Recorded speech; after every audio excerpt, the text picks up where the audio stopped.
Hey guys, I'm Katie from It's a Creek Farm, and we are elbow deep in pumpkin picking season. I'm kind of regretting planting all of the tomatoes and produce that we did in our high tunnel greenhouse that we're using as our garden this year, because it feels like we are constantly picking food and picking stuff, and it is taking a very long time and a big chunk out of our day. So I was down here for quite a few hours yesterday picking, and I'm doing it again today, and this time I have Owen here to help me. So some of these guys that are really big or are hard to get out of here, I can have him stand on the other side and hand them to him, or he can come help me pick them up. So that should be helpful, and we have a whole bunch to get done in both patches today. Now, one thing I'm doing different than last year is if I notice that I've picked all the pumpkins off of a plant, I'm actually cutting and pulling the entire plant out. That way, I have more room to work as we really get to the peak of harvesting. And also, B is so that it's a lot easier as the season progresses. And C, we're dealing with some powdery mildew, and so it would help to get the plants that have the powdery mildew out of here. So I'm just trying to be a little more efficient with my time, and instead of just picking and thinking, oh, I'll get to this, I know how crazy our schedule is, so I'm just pulling up the plants as I go on the ones that I can. I think this is one of my favorite pumpkins this year. The scarring on it is just so beautiful.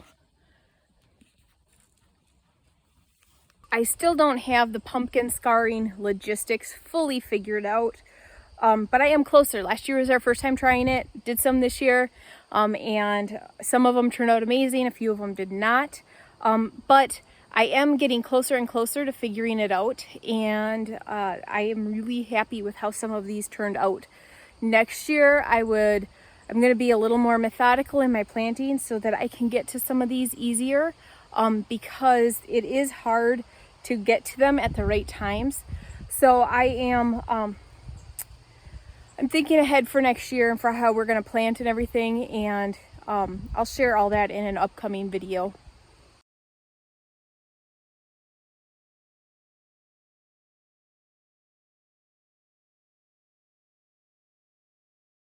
Look at this gourd I just found. It is massive. There's my foot next to it.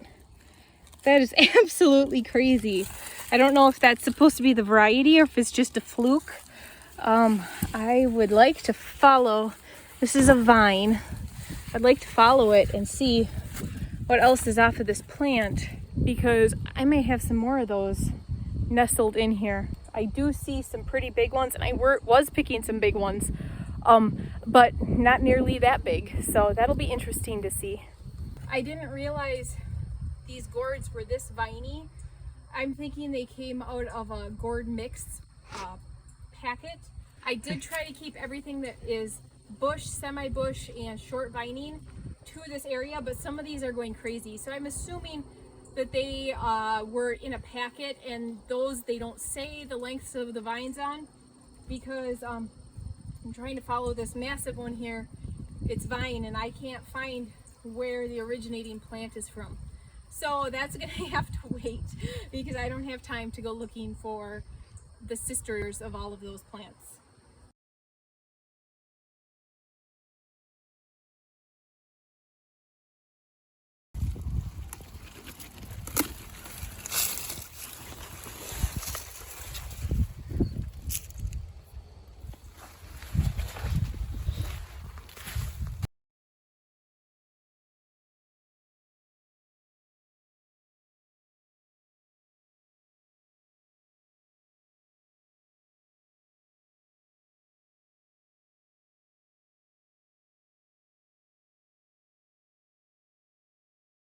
So I just found really cool, I don't remember if I planted Jack B. Littles this year or Jill B. Littles. I almost think they were Jill B. Littles. So they're a little bit smaller than the Jack B. Littles, but Yeah, I have no clue. I just ordered what was available of those tiny ones. But look at this guy that I just picked. 2 little ones off of the main stem. Now in some of the pumpkin groups I'm in, I have seen that happen. In fact, I've seen pumpkins where they're fused together. They're almost like a cat-faced tomato. They look really cool, but I've never experienced it before. And so this was a first. It's 2, let me show it to you again here. It is 1 stem and it actually split. So it's like the main stem was fused and the 2 little pumpkins grew like that. So that was really cool. And I'm out here picking pumpkins and I'm staring in the high tunnel at everything I have to do in there. Let me show you what I'm seeing because I can't keep up. My parents have been coming and picking a lot in the high tunnel for me and with me, so that is a big, huge help because I still work full time, and so doing this is really like I have to make this fit in between parenting and homeschooling 3 kids. But let me show you this. Okay, so there are right in there some giant zucchini, and can you see all of the ripe tomatoes in there? Those are where my beans are, and I started pulling them out the other day and I thought there's better things that need my time. That those vines that have taken over, those are my loofah gourds. But I've got lots to pick in there. But that'll have to wait because now we have to go to the other field and pick those pumpkins up there. So this is what I picked today out of that 1 patch.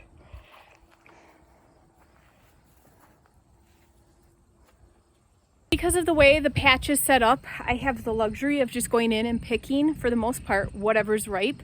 So I'm not like a whole bunch of big producers who have to harvest the whole field at one time. So that allows me to put things out earlier and have a better harvest because I don't have to pick the entire field all at once. We're grabbing a quick snack before we head back to the back field. I absolutely love the look of these tomatoes. These are the Red Beauties from Wild Boar Farms. They are so beautiful. Owen likes the Super Sweet 100, but my favorite, I do like the Berry's Crazy Cherry, but my favorite are the Brad's Atomic Grape.